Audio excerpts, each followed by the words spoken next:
começando mais um vídeo aqui no meu canal e hoje nós vamos falar sobre eleições 2020. Até gaguejei aqui, quase não sai a palavra eleições. E no último dia 23, o Senado ele aprovou a proposta de emenda à Constituição, que é uma PEC, né, que adia as eleições municipais deste ano em razão da pandemia do Covid-19. Então, as eleições municipais que estavam previstas para acontecer aí em meados de outubro, elas foram adiadas devido à pandemia do coronavírus.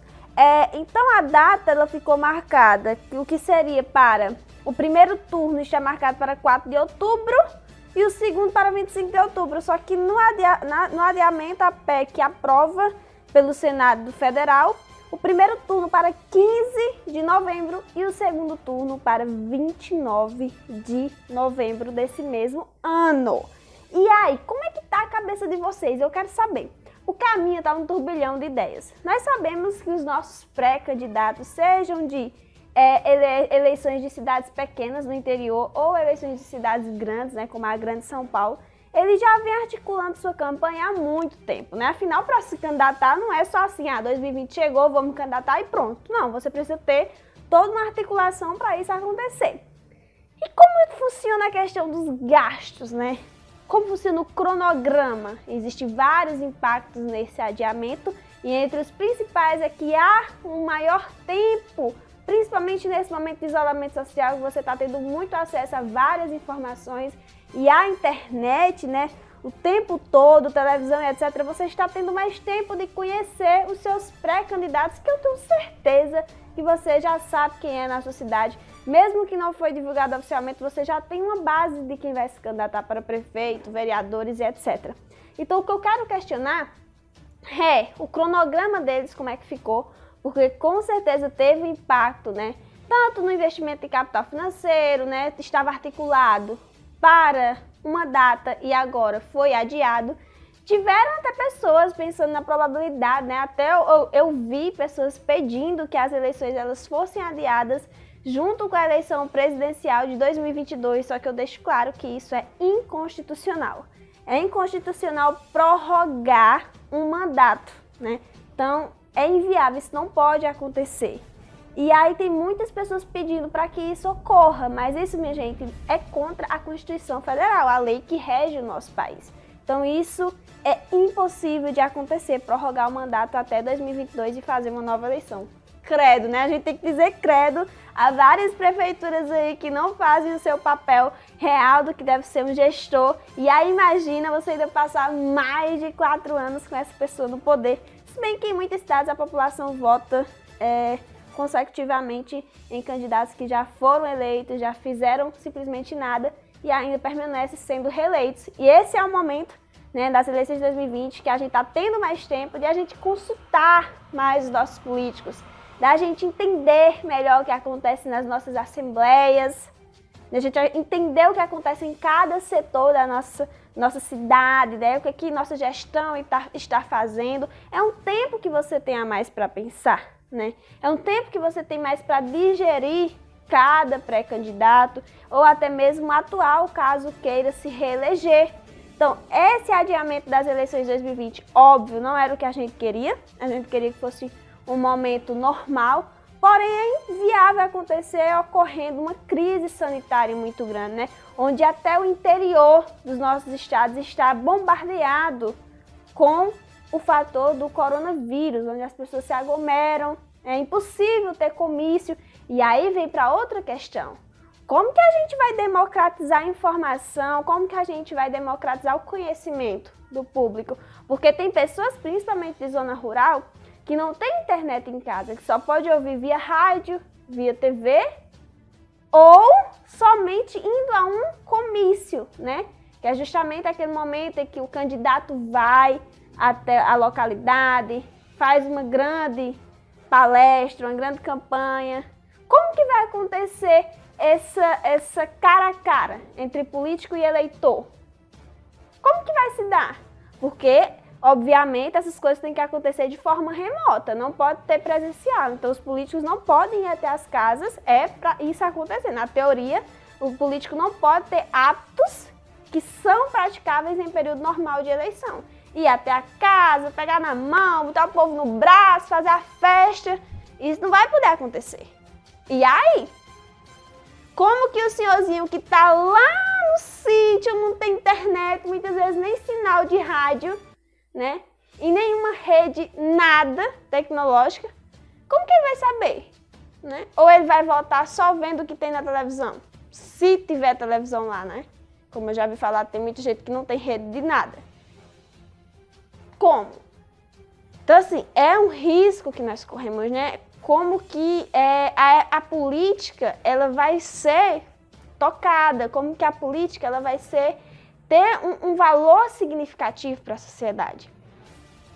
Porque se muitas pessoas precisam ver, pegar na mão, ouvir cara a cara de um político e elas não podem ter isso, será que elas vão dar importância?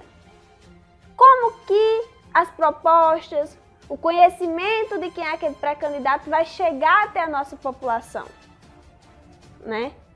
A gente precisa entender isso para que a gente possa saber em quem eleger. A gente precisa cobrar deles isso. A gente precisa cobrar que a política seja vista e a gente precisa democratizar as informações. A gente tem que se preocupar com isso também. Tem muita gente que pode não dar importância a candidatura nenhuma esse ano. E claro, é o correto, não pode ter aglomeração, não pode ter comício, não pode ter nada disso. A minha preocupação aqui é em quem vai ser escolhido e por que foi escolhido. Em como, tá entendendo? Minha preocupação é em como essas pessoas vão ser escolhidas. Como que uma proposta vai chegar em locais que não têm acesso a nada. Eu preciso que essas pessoas sejam educadas. Mas como? Então, eu acredito que toda a política eleitoral deve também estar preocupada com isso. Né? Acredito que o nosso Ministério Público também deve estar preocupado com essa questão. Porque aula online remota já é complicado. Imagina uma campanha. Será que as eleições devem ocorrer em 2020? Ah, mas é inconstitucional prorrogar. Então como? Será que os nossos municípios, em novembro, já vai estar acalmados em relação ao coronavírus? E se não tiver, o que vai acontecer? Será que nós teremos uma fiscalização no dia das eleições para evitar aglomerações? Será que vai ter fiscalização para não ocorrer de modo nenhum de um político ir para a casa de uma família para fazer campanha? A gente tem que analisar isso. A gente tem que saber disso. Então, assim, esse vídeo foi para inquietar, né? Foi para inquietar vocês. Que as eleições de 2020 municipais, elas precisam acontecer, mas não podem acontecer de maneira normal, mas tem que ter uma forma de agregar a população a entender que é importante votar esse ano, mas que essa agregação ela seja viés de conhecimento. A população precisa conhecer seus candidatos. A população precisa conhecer seus candidatos. E com isso, essas informações têm que ser democratizadas à população. Como que o governo vai democratizar, eu não sei. Mas eu quero. Eu não quero aglomeração, não quero nada que envolva encontro presencial. Mas eu quero que o senhor, a família que está no sítio, que está na cidade, não tem acesso nenhum, ele precisa ser informado. E qual vai ser a política pública para informar? Para trazer conhecimento? Será que vai ser só o rádio?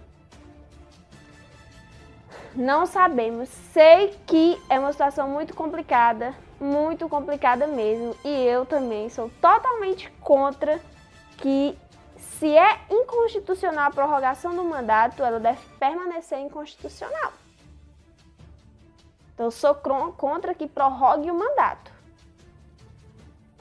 Mas eu sou a favor de políticas públicas que ajudem a democratizar o conhecimento de cada candidato à população. E de fiscalização para que não ocorra de modo nenhum tipo de aglomeração em decorrência de campanha partidária. A gente precisa entender isso. Queria muito ouvir dos nossos políticos o que eles estão pensando, né? Como que eles vão agir, porque foi um baque para eles, coronavírus foi um baque para todos nós, e tudo modificou. Nós tivemos uma eleição em determinado país, não sei se foi Coreia do Sul, não lembro qual foi o país, e que deu certo. Fazer com muito cuidado, muita fiscalização, medir a temperatura dos eleitores quando foram até lá, quando foram votar, passar álcool gel, enfim, todas as formas de higienização. E foi mais de 60% do eleitorado, foi um recorde nas eleições desse determinado país, que eu não lembro o nome agora. E durante a pandemia. No Brasil eu não sei. Porque no Brasil nós já somos desestimulados a não acreditar na política. Como que vai ser a eleição municipal 2020 da sua cidade? Conta pra mim aqui nos comentários. Esse foi mais um vídeo aqui do meu canal. Eu preciso muito saber da tua opinião, se você gostou. Comenta, compartilha, curte. Fala aí o que eu ainda não sei, que eu ainda não coloquei aqui no vídeo. Me responde essas inquietações que eu fiz aqui. Não esquece de, como eu falei, curtir e se inscrever no meu canal pra gente bater os 1000 inscritos. Eu sou Andresa Aquino, te desejo um forte abraço. Até o próximo vídeo. Tchau!